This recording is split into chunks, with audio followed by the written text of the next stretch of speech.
Hello, everyone, and welcome to the Gospel Tech Podcast. My name is Nathan Sutherland, and this podcast is dedicated to helping families love God and use tech. Today, our conversation is the third and final one on analog adventures. It's about getting outside. We're going to talk about sports and nature with this idea of analog adventures being ways that we can engage fun in real life at the pace of real life without external programming that guides us along or behavioral hooks that trick us into giving our time, our focus, or our money. But instead, it's some of the real life that God's designed us for. And it's a great way to reset and recalibrate some of our behavior, some of our habits, and redirect some of our energy that might be getting negative or might be great, but we want to add things to it. Analog adventures are a wonderful way to do that. So today's conversation, get outside, sports, and nature. I'll be sharing some of my sports bias for why I'm a big fan of sports, but also looking at what does it look like to get into nature alone or with our families, and how can we make that a regular rhythm that doesn't have to be some superhuman adventure, or I've already used the word adventure, so superhuman effort. How about that? But instead can be something we can do naturally, and we can begin to build our family towards and find new ways to have fun together in that way. So that's our conversation. With no further ado, let's get this conversation. Thank you to everyone who's helped make this podcast possible. Thank you for listening, for liking, for sharing, and subscribing so you don't miss any new content. And thank you for leaving ratings and reviews. Out of 5 stars, we'd love a 5-star review because I am trying to make 5-star content here. And with the review, it helps people read why you liked it. If something has 50 ratings, it's cool to be able to go through the reviews and go, oh, here's some of the reasons it got that rating. That's super helpful for us. So thank you for doing that. And if you have not yet and you're a regular listener, would you please consider doing that? Today's conversation, get outside. This is our third analog adventure conversation. And this one is specifically focused on how can we go out into the worlds around us and find something that will meet the needs of either our kids or our family. There's the two areas. We have sports on one side. It's organized, and we'll talk about the benefits of sports. And we have nature on the other side. It's not organized. Well, I mean, it is, but it's not organized by any individual that we have to deal with in our neighborhood. There's no coach to email. There is a great designer and loving God who has made that for us, and there's a lot of benefits from that. I bring them both up because while they're both great, I believe, for everyone to have participated in, they're two easy ways to get into this form of analog adventure. You do not have to sports specialize. By that I mean you don't have to pick a sport at the age of 5 or 6 and say, this is the one we're going to go to college with. In fact, there is a growing body of evidence of the problems with that. It makes you good, but it doesn't give you the love of the sport necessarily. In fact, it can burn you out on the sport pretty hard. So we are talking about, let's go out and play sports. And let's actually just dive right into this first part. Sports. The benefits of doing sports. I am incredibly biased on this, and I'll share why in a little bit, but I am biased for sports. I like them. I believe they're valuable both as a participant and as a coach, as a teacher, and the impact they've had in my life. Love sports. A few reasons. One, sports are great because they're hard. Like, that's a benefit. I'll come back to these, but I want to run through a few. No, I'm not actually. I'm going to start right now. They're hard. I grew up in a house where I had lots of things provided for me. I had loving parents and healthy siblings, and we had lives where we got to play the sports we want and go to a great school. That's wonderful. But at the end of the day, I didn't really learn about my limits through that process. I learned about my limits from sports. I learned when I played football what it's like to feel pain and the difference between having something hurt and being hurt. That's an important discerning fact to be able to say as an adult. There's a difference between being in pain and being hurt. And that's important to be able to break down. It's difficult because you can find your physical limits for training, your physical limits of emotional, physical, and I would say spiritual health. As you get more fatigued, as the season drags on, as difficult situations arise, you need to figure out where are your limits and how do you push through rather than just ignoring it. Simply as part of being a human in a world that involves some suffering, it's simulated suffering. It is difficult, but it's safe difficult. Again, done well. Have we been exposed to situations with bad coaches and bad environments and unhealthy competitive natures? Absolutely. I'm not saying sports are perfect or that sports will save or fix your kid. I'm saying done right. Sports can be awesome because they're hard. Now, if you work on a farm before school and then go to school and then come back and that's your weekends as well, you probably don't need sports to learn what life looks like when it's hard. But a lot of us aren't raised on farms. Again, I had a pretty cushy life growing up. And so wrestling and football and other athletic endeavors were how I trained my mind and my body. Now that I'm an adult, turns out training is still a really important part for me. I don't wrestle anymore because I don't want to break my hip, but I still have athletic endeavors that I love to train and process for, not because it's easy, but because it's hard. And as I have pointed out previously, Anna showed to me one day a Calvin and Hobbes where the dad goes on a bike ride. And it's, this crazy experience of traffic and, rain and all sorts of acts of nature and broken tires. And he gets home and he's like, the real trick to loving your job is to have a hobby that's worse. And there is something for that, I can say, as an avid cyclist. I don't know that I can say avid. Some of you listening to this are probably God's gift to the sport. So just know that I like cycling like an avid cyclist. That I found that's I'm probably an overstatement for what I actually am. But I do love cycling for that very reason. It's hard, and my young people can learn how to appreciate the difficulty along with the benefits of a sport. The second is you get to practice a skill.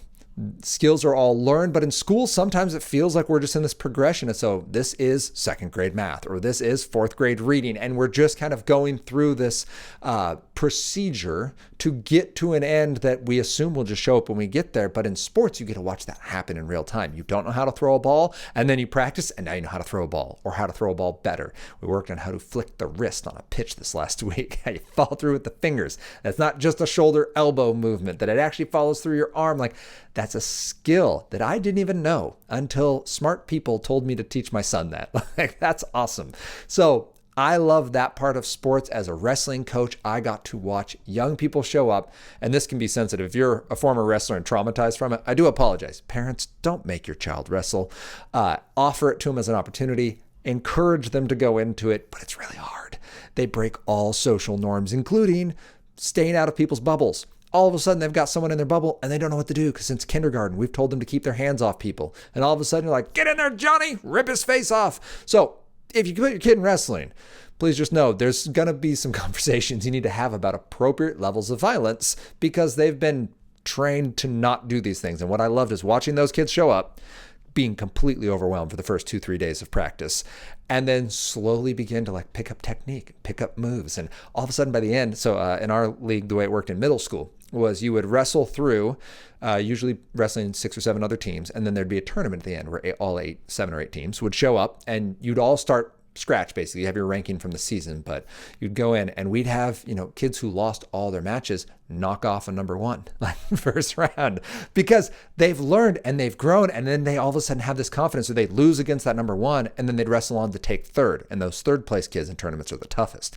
because they have to wrestle 2-3 more matches than their other people, depending if they had to wrestle in like a pigtail match to get into the actual tournament. And you get these kids that they're tough, man. If it ends up being tied 3-3 in overtime and you're starting on your feet, I know which one of these kids is going to win. That crazy little meat eater that just realized that he's got this incredible engine and motivation to be able to be competitive. It's more than being a good wrestler, though. Being a good athlete doesn't make you a good person. I think we can all agree on that now, both in professional and amateur sports. That's not the correlation I'm trying to make. I'm saying we've been given bodies that are designed by God to be able to do hard work. And there's an amount of that hard work that is good for us. It actually helps us be fruitful and healthful in other areas of our lives. It helps us deal with unhealthy things like anxiety and stress. That's awesome. Do hard things, and practicing a skill and seeing that improvement can be so validating for a young person who might not believe that they have skills in some other areas or might not even believe they're capable of the sport, helping them see, no, this is what God made your body to do. Give it a shot. It doesn't mean you're going to be awesome at it. It simply means you can improve at a skill with deliberate effort and repetition. And that's really, really cool to see.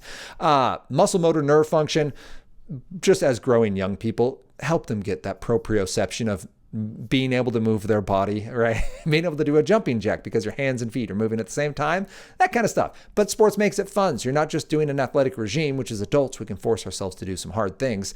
But as young people, playing tag and dodgeball are ways to learn how to do hard things in your physical limits and some of this muscle, nerve, motor skill connections, and do it while playing a game. But guess what?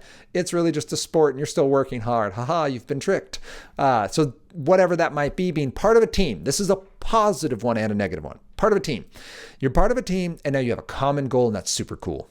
Even if it's wrestling and you're wrestling your one match, but you're still a team in the wrestling room, and the wrestling room environment determines some of what's going to happen out there on the mat.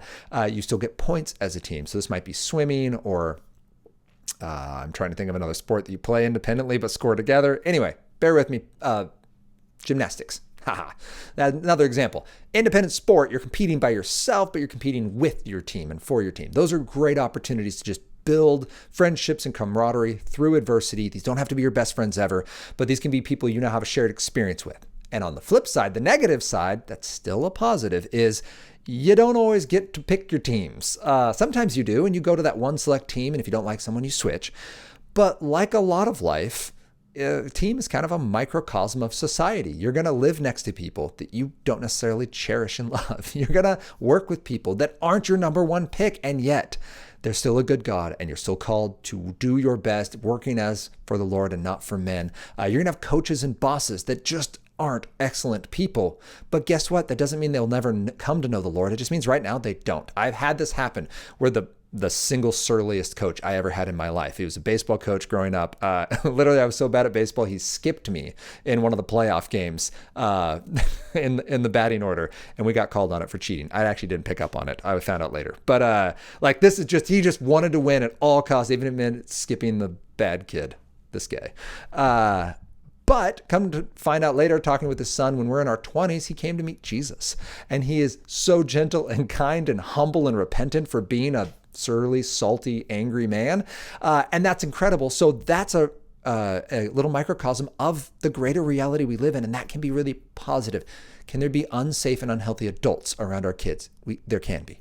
Can there be kids that are toxic and the environment of the sport you're playing or the competitive nature goes beyond sport and becomes something ugly and nasty? Yeah, sure.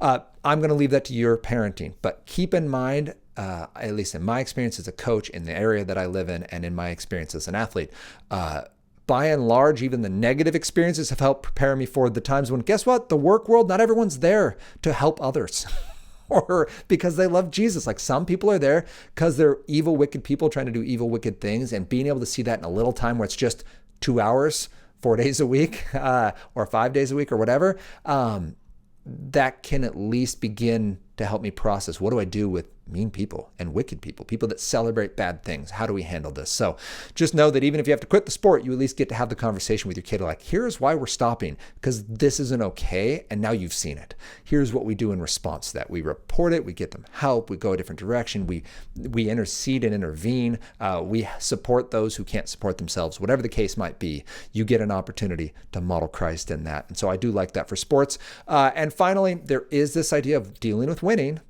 and dealing with losing. I'll come back to wrestling because I like wrestling. Wrestling is awesome because there's two of you in a ring effectively in some kind of unitard, right? It's like we're doing ballet, but it's sweaty and violent.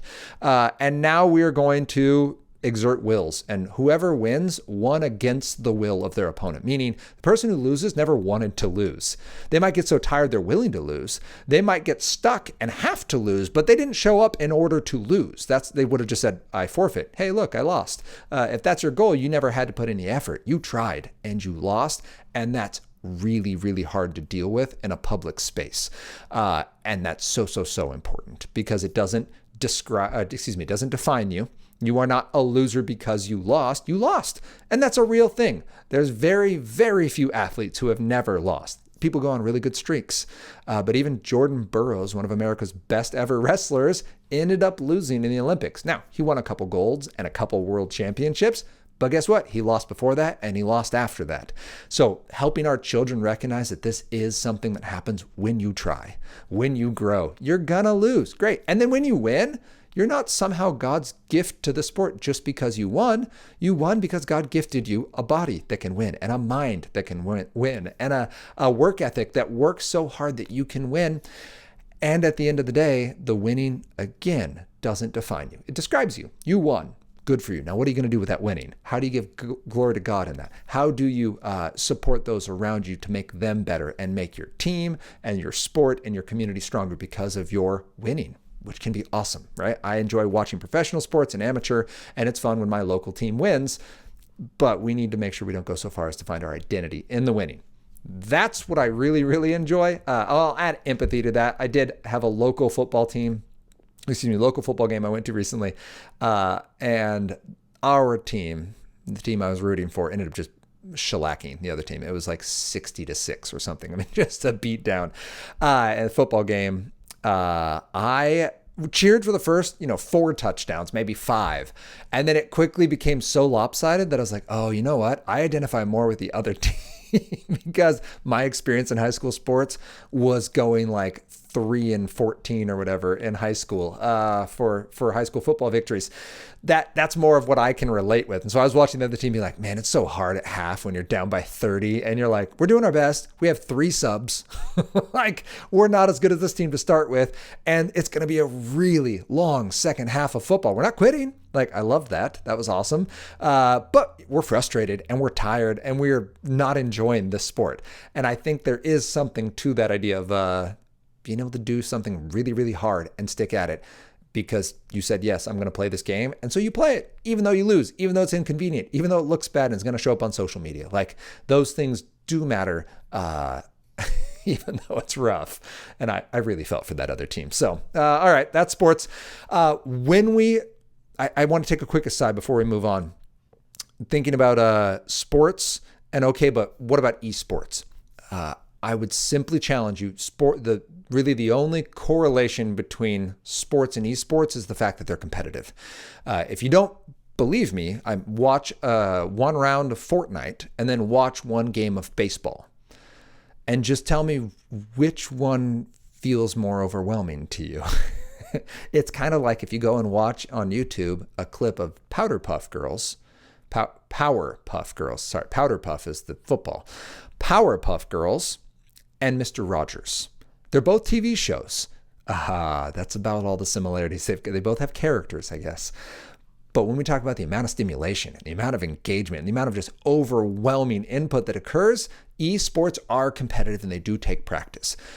But the secondary skills you gain and the parts of your body and character that are tested through esports are not the same as a physical sport that takes a physical, emotional toll on you in the way of physical exercise and physical exertion. Esports still take skill. They still take practice. I'm very impressed by people that are good at them, but they are not to be conflated for their positive outputs. So keep that in mind because esports are here and they're a thing and you can go pro in them, and I get all that, but that's not what I'm talking about. I'm talking about sports that happen at the pace of your life.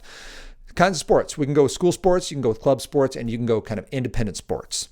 So the sports that everyone, in air quotes, plays in your area, this is just a school sport. Your school might have it. We're talking field hockey or hockey for my East Coast friends. Soccer, baseball, football, volleyball, wrestling, any of those sports that are just kind of the collegiate prep sports, awesome. Tennis, things like that. You can go into club sports, which might mimic those school sports, or they might add some variation. So you might get into lacrosse in my area. We don't have it for the schools in my area. I know, again, East Coast, you've got a lot of lacrosse. You have crew and things like that. But those are club sports out here where you got to go, still competitive, but you have to go to like a special league with a special group, and you might be playing with actual people from schools you normally compete against, and you're all in a team because of your area. Anything from mountain biking, cycling, bowling. These are all sports that you can play in club versions. Then you have the independent version. And these are the ones that are kind of outside the box. Your rock climbing, rock climbing, disc golf, which is a thing. I don't know if that's a thing everywhere, but literally you play golf with like specialized Frisbees. While we're on the subject of Frisbees, you can also do ultimate Frisbee, skiing, powerlifting, chess, dodgeball, things like that are sports that maybe they're an intramural style where you're playing within your school or in between schools, but not in a competitive league. But this idea that you're still doing something competitive, still doing something active. The kind of the example of, well, I said all those: archery, shooting trap. That'd actually be a club one around here where you're in some of the rifle or shotgun sports, or even just pistol and shooting sports in general. So those are the kinds of things we're talking about. The idea here being really 3 points. First, that life is hard, and this is going to be teaching you that. An example would be life is hard. So in my life, that was how I kind of broke out of my very how to say that? Not in breakout, I guess. Let me recorrect that. Life is hard and sports can prep you for that. I'll just leave it at that. And I mentioned in my life, they played a valuable role for showing me just how far I can go, how far I can push myself. And I found further limits as I've grown older, but it at least let me know that, oh, you know what, I'm capable of more than I thought when I showed up at this practice or when I showed up for this sport. Like I understand what it's like. And the next time I experience that level of effort, it doesn't feel as hard because I've done it before. The second would be building friendships. In my personal life, I've had the blessing of being on some teams with some great people. And from childhood till now, I'm still friends with probably a half dozen. Like I can call them up, text them regularly, but there's dozens of people that are just adults in my community. We might have played on a baseball team in Little League, like that team where I got pulled in one of the late innings. There's a couple adults in my community. They run local businesses. They go to local churches, and we just bump into each other in community. And it's that common touch of like, oh, hey, we were on a sports team once, or I played against their sports team and lost in those same playoffs. And there's another half dozen people in that specific sport, but dozens when you go through elementary and middle and high school sports. And that is valuable for living in the same area and for getting to know the people around you or moving to a new area and getting to know people quickly. Sports can be great for that. And then third and finally, my incredible bias. I mentioned early on I would explain why I'm so biased for sports, and the answer is because Anna and I met at a sports camp. We were at NBC Camps, Northwest Basketball Camps here in Washington State. It's an amazing organization that brings gospel-centered truth and looks to glorify God through hard work in athletics, which is awesome. I was not a great basketball player, but they were shorthanded and they needed me. And lo and behold, Anna and I coached on the same week, which was awesome. So I'm super biased for sports camps, both because of the great people you meet and the great life lessons you learn. I hope that our children will have a chance to go to NBC. Owen might this coming summer, which would be amazing. But at the end of the day, I'm going to hold lightly the idea of him meeting his future mate at this camp. The idea is simply, it has played a major part of Anna's and my lives. However, I would say that our lives, and we firmly believe that can be a positive thing. Even if you don't meet your spouse, that it's a great way to spend your energy, spend your effort into develop and grow while glorifying God. Another group around us is Reality Sports, who does an awesome job both training adults for just athletic endeavors they're interested in, but also providing sports camps and opportunities for young people in wrestling and volleyball and soccer and football, and raising up athletes who, as they say, compete upside down. That's so important too. Competing upside down being that we put God first, and a character comes before the competition, and competition is an extension of who God's making us, which I love. So Brian Peterson and that team does awesome there. Look them up. Even if you're not in the area, be impressed and ask someone to start something like that in your area because it's pretty incredible. All right. So I nerded out pretty hard there on sports, but sports aren't the only way to do it. There are absolutely times where you're like, I just don't care. Like, I'm not that competitive, or if I am competitive, I'm not good enough to be competitive. And there comes a point, especially in our area here in Washington State, where you just, like, all our junior highs merge into a single high school team. And I mean, so you were playing on a 15-person team, and now there's 15 people total, but there were 45 kids who made the team last year, and now the 9th grade team plays at the high school, and only 15 are going to make it. So 2/3 of the kids won't make the cut. So what do? You can find a different sport. It's going to be hard to pick up if you haven't played before. You can go independent. You can go kind of that hobby intramural sport, or you can start finding things to do outside. And when we get outside, all I'm talking about here, you can have kids who are still in strollers, just talking about make a habit. Let's make 10 to 15 minutes. Go on a walk around your block. Go on a walk in your neighborhood. Go to a local park and just get outside. And really, 3 things that I would say to do here, and I might have messed this up, so I apologize if I did. The first is just get out in it 10 to 15 minutes. So let's scale this for like so local in your backyard. Our kids had a Highlight magazine, which we've actually been really impressed with Highlight magazine. If you want something that has safe content that kids love to get in the mail, we had grandparents buy it for them, I think 3 or 4 years ago. And now all 3 kids they get the exact same edition. Is that what you call it? The month's edition. Anyway, they get the same monthly subscription. I was going to call it an episode each time.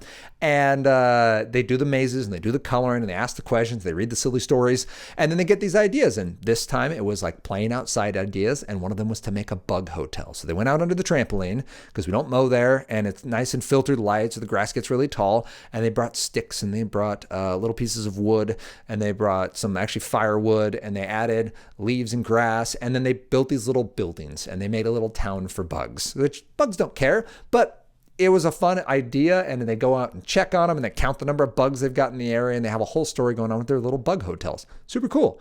10 to 15 minutes. It gets you out in something you cannot get overstimulated while counting bugs. It's just not possible. You do get little bits of awe and wonder. You do get some noticing the details, and that's the second piece that we'll talk about here in a moment. But in your backyard, you can do something as simple as a bug hotel, a simple little thing you can do in any backyard. The second would be like in our town. In our town, we have really cool sidewalks in the area that we live. So we go and walk the sidewalks. We can do that. They have planted oak trees. And so this time of year, the oak trees look like fireworks are going off. We've got these, hundreds of oak trees planted down the middle of the roads, down both sides of the roads, 30 feet tall, 40 feet tall, dropping acorns all over the place at this point. And it's gorgeous and it's amazing. So we walk the sidewalks, but so many areas have city parks, have designated areas for greenery and for quiet. And if your area is taken over by encampments of individuals, I'm sorry. Find one that's safe. Don't risk your life and limb on this, but finding an area where you can get in nature, even if it's in the middle of a city, those are powerful spots. And you can do it quick. You can plan it in route to a coffee shop or directly after a coffee shop. That still counts, because you're getting into that space where things happen at the pace of real life. In your area, find those local parks that might be a little bigger. So this might be a state park or even a national park. So in our area, Mount Rainier is right in our neck of the woods. So we took the kids out there, go hike Paradise. If you're in the area, please go to Paradise. Go to Ohanabakosh, which is a campground that we camped at this summer. There are so many hikes. You can use a traveling app to find great hikes. You can just use Google. They're actually finding, especially here in Washington, finding great routes for you that are well rated and have views. We did this when we visited Leavenworth over towards Wenatchee in eastern Washington. Just look up hikes in the area and they'll have grades. All Trails is one of the apps. That's great. But even just through Google, you can find people's pictures and ratings, and they'll explain like start here, park there. That stuff's great. So pro tips, Google and All Trails are two options for you. And then when you go someplace, you want to go on a family trip. We've had the blessing of going down to Palm Desert every couple years in California. And one of the kids' favorite things to do is hike up to this cross that's just on the side of the mountain. And it's red rock. It could not be more different than what we experience here. You have to do it before noon or you're going to melt. But it's beautiful and the kids love it. And yes, if you fall, the rocks are razor blades, but that doesn't stop the kids from having a great time and from looking forward to the next chance they might get to do it. And that's such a cool thing. Like, yeah, go do fun things and play those games, watch those shows, go to those fun locations and see if you can tie some nature in with wherever you go to experience what nature is like there. We found out they have little, I think they're considered cactus, little barb shooting plants in this part of California. We don't have spring-loaded death plants around here. Like that's a new thing for us. And that's interesting. It's exciting. And while it's not fun to bump into one, it is fascinating that it happens and it sparks curiosity and questions and what other kind of plants are there. So when you're talking about nature, the first one is get out in it. Even if it's just 10, 15 minutes, maybe it's a day hike, maybe it's a full weekend or a week of camping, etc. That's super cool. I've never been camping for a week, so I'm not going to push you there. But I will tell you that I appreciate every time I get a chance to get out in nature. And even if it's a solo prayer walk, or even if it's just an evening walk with a family, to recalibrate and bring down some of the anxiety and stress of the constant notifications and distractions and call and tug of technology.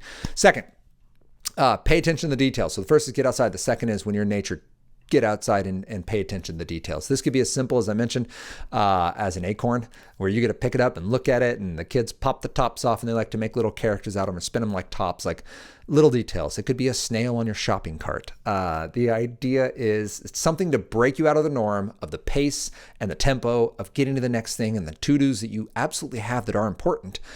But this is a chance to pause. And remember, this critter's here, this plant is here because of a God who designed it, because this thing is fearfully and wonderfully made, much like you and I, and that the heavens declare the glories of God, that this is something that we can look at and be like, my goodness, that's amazing. Like, think about this. If we made a bunch of little autonomous robots that could go in, decompose rotting food for us, that could go in, pick up noxious critters for us and eat them, like the birds and the bugs and the amount of work God designed and beauty God designed into nature is incredible. And we can be reminded of that for as simple as staring at a leaf for a minute. So please take a moment to observe those details and spark some wonder. And finally, take nature at the pace of nature. While it's awesome to get outside and dirt bike and snowmobile and whatever, water ski or whatever else you're doing in nature, I'm specifically talking for this get in nature as a recalibration and an analog adventure piece that it has to be self-powered. So I'm fine if you want to go mountain biking or ride your bicycle, because there's nothing like being self-powered on a walk, on a run, on a ride to gain some humility when we come up against nature, like a headwind, a rainstorm, a slight incline, 2%, not much. Oh my goodness, the calf burn that occurs. The way you will feel that in your quads and lungs is notable. And you're like, oh, I thought this road was flat. The number of times I've thought that out here in the Northwest. I thought this road was flat. It's not flat. It's a 2% grade. It's a false flat. And it burns so bad.